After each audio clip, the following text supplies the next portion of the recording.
Всем привет! Меня зовут Ольга, и с вами снова проект о русском языке с региональным акцентом «Великий и могучий».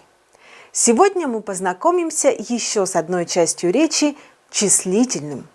Имя числительное – это самостоятельная часть речи, которая обозначает количество или порядок предметов при счете и отвечает на вопросы «сколько?», «который?».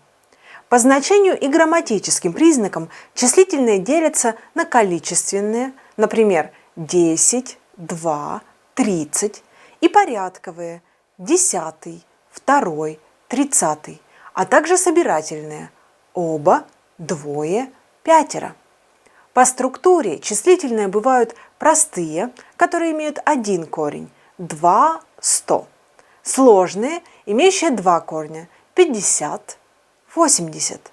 Составные складываются из нескольких слов, например, 2020. У многих количественных и собирательных числительных нет грамматических категорий числа и рода. Они изменяются только по падежам.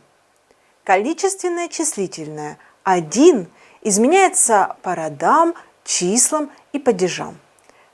Числительное «тысяча», «миллион», «миллиард» имеют категорию рода и изменяются по числам и падежам.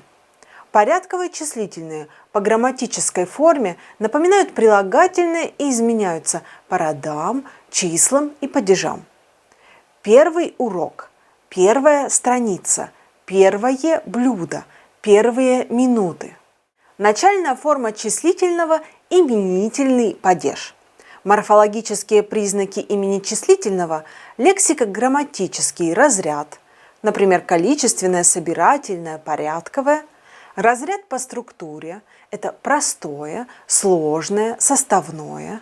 Падеж – число, если есть, и род, также если есть. Часто числительные используются в русских сказках. Место действия там часто 39-е царство, 30-е государство, а главные действующие лица – 3 брата, а старик у Пушкина в сказке ловит рыбу 30 лет и 3 года. Как же дела обстоят в вятских сказках? Давайте поищем числительные и проанализируем их. В сказке про 3 сильных богатырей Зорьку, Полуночку и Вечорку числительное мы встречаем уже в названии – 3. Это количественное числительное в винительном падеже. В самом тексте числительные также встречаются нередко. Едет царь домой и сразу посылает рыбаков с неводом. Те закидывают 2 раза – пусто, закидывают в 3-й раз – поймали щуку, везут рыбину, чтобы зажарить и покормить царицу. 2. Количественное простое числительное в винительном падеже. 3.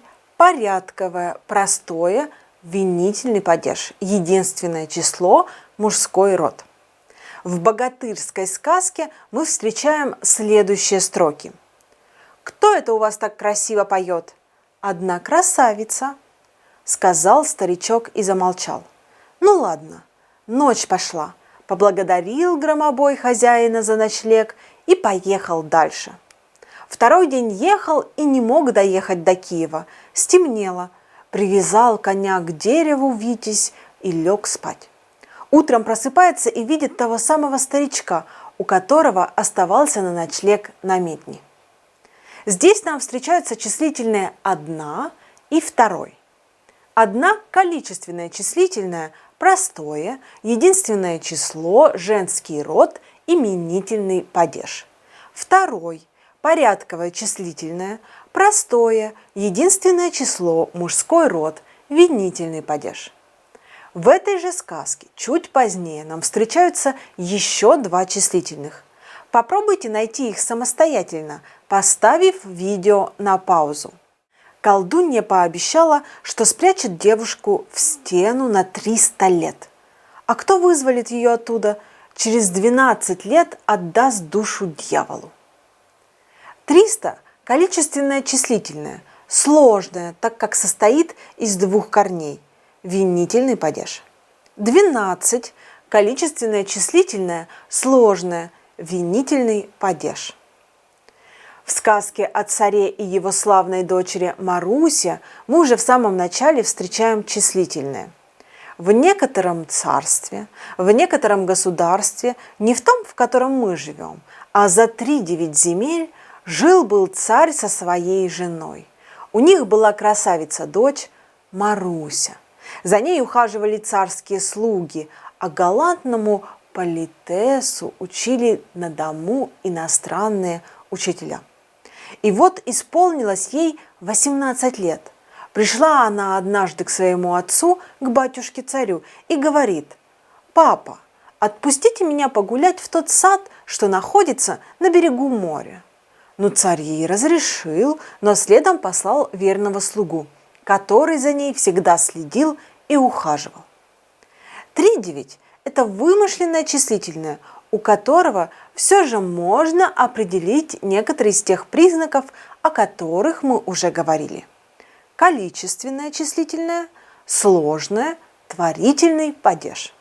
18 – количественное числительное, сложное, именительный падеж. Как мы видим в сказках, числительные играют немаловажную роль.